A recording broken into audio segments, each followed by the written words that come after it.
if you see a child that has tossed the blanket off, and if you fail to cover her again, that is a failure to do good. ប្រសិនបើអ្នកឃើញក្មេងម្នាក់គេងដោយរបូតភួយពីលើខ្លួនវាហើយអ្នកមិនទាញភួយនោះគ្របលើខ្លួនវាវិញបានសេចក្តីថាអ្នកបរាជ័យក្នុងការប្រព្រឹត្តអំពើល្អប្រសិនបើក្មេងនោះត្រជាក់ហើយកើតជំងឺផ្ដាសាយដោយសារអ្នកមិនដណ្ដប់ភួយឲ្យវាវិញលទ្ធផលគឺដូចជាអ្នកបានទាញភួយចេញពីខ្លួនប្រាណក្មេងដូចនេះដែរហើយលទ្ធផលនៃបរាជ័យក្នុងការធ្វើល្អបែបនេះគឺស្មើនឹងការធ្វើអំពើអាក្រក់ដែរយើងអាចនិយាយម្យ៉ាងទៀតថាបើយើងមិនមែនជាផ្នែកនៃដំណោះស្រាយនោះយើងជាផ្នែកនៃបញ្ហាហើយបញ្ហានៅក្នុងពិភពលោកគឺថាមនុស្សមួយចំនួនធំតែងតែទុកឲ្យអ្នកដទៃរកដំណោះស្រាយដោយពួកគេលើកឡើងថានេះមិនមែនជាបញ្ហារបស់ខ្ញុំហើយវាមិនមែនជាបញ្ហារបស់ខ្ញុំដូច្នេះខ្ញុំមិនចាំបាច់ដោះស្រាយវាទេហើយនេះជាមូលហេតុដែលខ្ញុំបានលើកមកនិយាយថាហេតុអីពិភពលោកស្ថិតនៅក្នុងស្ថានភាពដ៏អាក្រក់ក្នុងពេលបច្ចុប្បន្ននេះI remember in 1998, I saw an article in a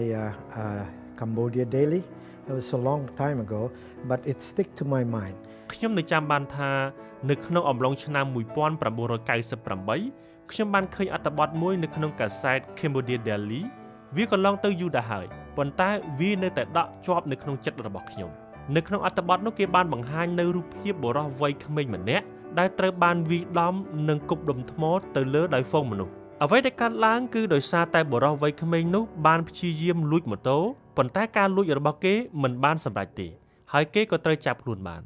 នាថ្ងៃបន្ទាប់កាសែតនេះបានចេញផ្សាយអត្ថបទដោយបង្ហាញឲ្យឃើញថាតើស្ថានភាពវាអាក្រក់ប៉ុណ្ណាពីព្រោះគ្មាននរណាម្នាក់បានធ្វើអ្វីនៅក្នុងរឿងនេះហើយខ្ញុំគិតថានៅទីបំផុតបុរសវ័យក្មេងនោះមានរបួសធ្ងន់ធ្ងរឬស្លាប់ប៉ុន្តែចូលមើលមកលើចំណុចមួយ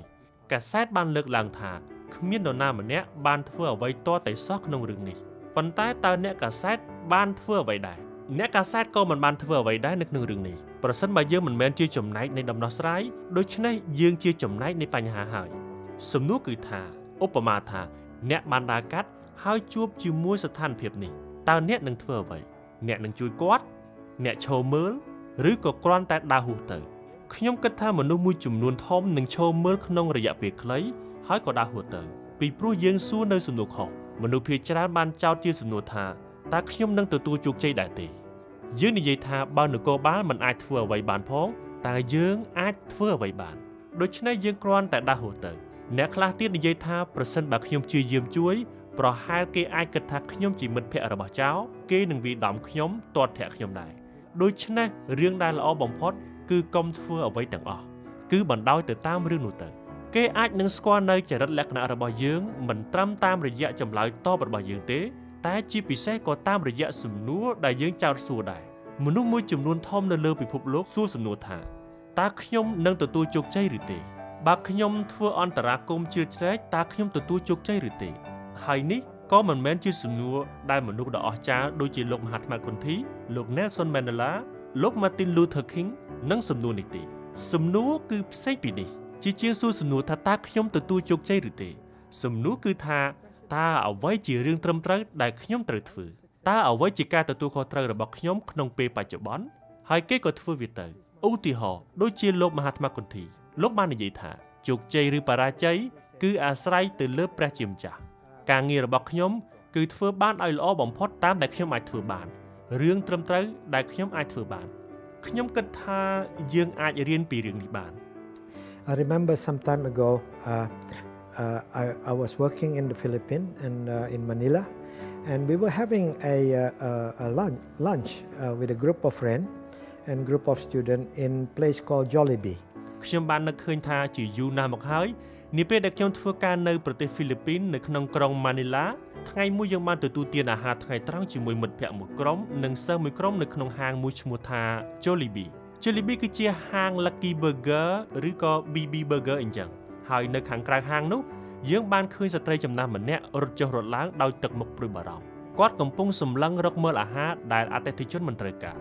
ហើយប្រហែលជាស្ត្រីនោះនឹងព្យាយាមយកអាហារនោះចេញទៅដោយឃើញបែបនេះមិត្តម្នាក់ក្នុងចំណោមមិត្តភក្តិរបស់ខ្ញុំបានហៅអ្នករត់តុហើយប្រាប់ថាសូមយក burger មួយនិងភេសជ្ជៈមួយកំប៉ុងទៅឲ្យស្ត្រីដែលនៅទីនោះបានទេ ហើយនាពេលដែលស្ត្រីនោះទទួលបានអាហារគាត់មិនបានសាកសួរថាតើនរណាបានឲ្យវាមកឬចង់ទៅអរគុណនោះទេគ្រាន់តែគាត់ទទួលបានអាហារភ្លាមគាត់ក៏រត់ចេញទៅពេលនោះគ្រប់គ្នាក៏សើចឡើងគ្រប់គ្នាសើចហើយមិត្តភក្តិម្នាក់ទៀតរបស់ខ្ញុំសើចហើយនិយាយថាឃើញទេអ្នកឯងល្ងងណាស់ស្ត្រីនោះមិនទាំងអរគុណអ្នកផងតើវាយ៉ាងម៉េចទៅវិញប្រសិនបើស្ត្រីនោះមិនមែនជាអ្នកក្រីក្រ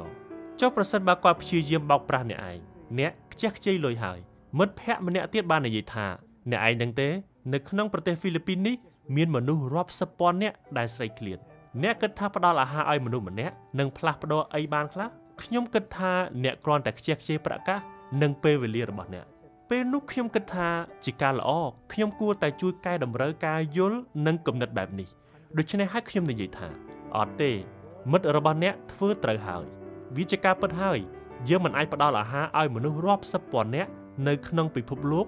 ឬនៅក្នុងប្រទេសរបស់យើងបានឡើយប៉ុន្តែយើងអាចជួយមនុស្សអត់ឃ្លានម្នាក់នៅចំពោះមុខយើងហើយប្រសិនបើយើងទាំងអស់គ្នាអ្នកជួយមនុស្សម្នាក់ខ្ញុំជួយមនុស្សម្នាក់អ្នកផ្សេងទៀតជួយមនុស្សម្នាក់អញ្ចឹងពិភពលោកនេះនឹងคล้ายទៅជាកន្លែងដែលប្រសើរឡើងជាងមុនផ្អែកទៅលើគំនិតដែលថាស្ត្រីនោះប្រហែលជាបោកប្រាស់អ្នកប្រហែលគាត់គ្រាន់តែលាក់ពុតធ្វើជាត្រូវការជំនួយពីអ្នកការពិតគាត់មានប្រាក់ច្រើននៅផ្ទះហើយគាត់មិនត្រូវការជំនួយពីអ្នកអ្វីទាំងអស់នោះឬគាត់គ្រាន់តែចង់បានអាហារដោយឥតគិតថ្លៃប៉ុណ្ណោះដើម្បីកែតម្រូវគំនិតបែបនេះខ្ញុំនិយាយថាចូលគិតមើលនាពេលដែលយើងឲ្យអ្វីមួយទៅមនុស្សម្នាក់យើងមិនមែនឲ្យវាទៅពួកគេទេយើងឲ្យវាមកខ្លួនយើងហើយការផ្ដល់អាហារទៅស្ត្រីម្នាក់នោះយើងបានធ្វើឲ្យខ្លួនយើងคล้ายទៅជាមនុស្សដែលប្រសើរជាងមុនដូច្នេះពេលខ្លះខ្ញុំដឹងថាមានមនុស្សដែលបន្លំធ្វើជាអ្នកក្រដើម្បីឲ្យគេផ្ដល់ប្រាក់ទៅគាត់ដូច្នេះវាក៏គ្មានអ្វីសំខាន់ទេជាការពិតប្រសិនជាអ្នកដឹងថាពួកគេតែងតែធ្វើអញ្ចឹងនៅកន្លែងតែមួយគ្រប់ពេលដូច្នេះអ្នកជប់ផ្ដល់ឲ្យគេទៀតទៅប៉ុន្តែអ្នកដឹងដោយរបៀបណាប្រសិនបើអ្នកឃើញគេជាលើកដំបូងតើអ្នកដឹងដោយរបៀបណាថាគេចង់បោកអ្នកប្រហែលជាការបដិសេធមិនជួយពួកគេយើងអាចនឹងបង្កការឈឺចាប់ដល់បុគ្គលនោះចៅប្រុសចៅស្រីរបស់គេអាចនឹងស្លាប់ឬពួកគេនឹងឈឺធ្ងន់មែនទែនប្រសិនបើយើងប្រកែកមិនជួយពួកគេហេតុនេះមិនថាតើអ្នកនឹងគិតអ្វីទេនាពេលដែលអ្នកឃើញនរណាម្នាក់ត្រូវការជំនួយនៅចំពោះមុខអ្នកចូលគ្រាន់តែជួយពួកគេទៅបានហើយកំហុសពីរមិនអាចបង្កើតរឿងត្រូវមួយទេប្រសិនបើជាបុគ្គលម្នាក់ធ្វើអ្វីខុសដោយព្យាយាមបោកប្រាស់អ្នកហើយអ្នកធ្វើអ្វីខុសដោយមិនបានជួយគេនោះមានន័យថាអ្នកដែលមានកំហុសពីរអ្នកមិនអាចម្នាក់ទៀតជាអ្នកត្រូវបានទេគ្រាន់តែធ្វើអ្វីដែលល្អបំផុតតាមតែអ្នកអាចធ្វើបាន Remember, success is about result. Blaming other people and refusing to help them is not going to change the result. ចូលចងចាំថាការទទួលជោគជ័យគឺនិយាយអំពីលទ្ធផលបន្ទោសលើអ្នកដទៃហើយបដិសេធមិនជួយគេវានឹងមិនអាចផ្លាស់ប្ដូរលទ្ធផលបានទេដូច្នេះចូលផ្ដោតទៅលើលទ្ធផលហើយធ្វើអ្វីដែលអ្នកអាចធ្វើបានខ្ញុំតែងតែចងចាំនៅអ្វីដែលអ្នកម្ដាយ Teresa បានមានប្រសាសន៍គាត់បានមានប្រសាសន៍ថាយើងទាំងអស់គ្នាចូលចិត្តធ្វើរឿងដ៏អស្ចារ្យប៉ុន្តែមិនមានមនុស្សយើងច្រើនទេដែលអាចធ្វើនៅរឿងដ៏អស្ចារ្យនោះប៉ុន្តែយើងទាំងអស់គ្នាអាចធ្វើនៅរឿងតូចៗដោយក្តីស្រឡាញ់ដ៏មហិមាដូច្នេះចូលគ្រាន់តែធ្វើនៅរឿងតូចៗដែលយើងអាចធ្វើបានហើយទុកភាពជោគជ័យឬបរាជ័យឲ្យព្រះជាអ្នកសម្រេចសូមអរគុណច្រើន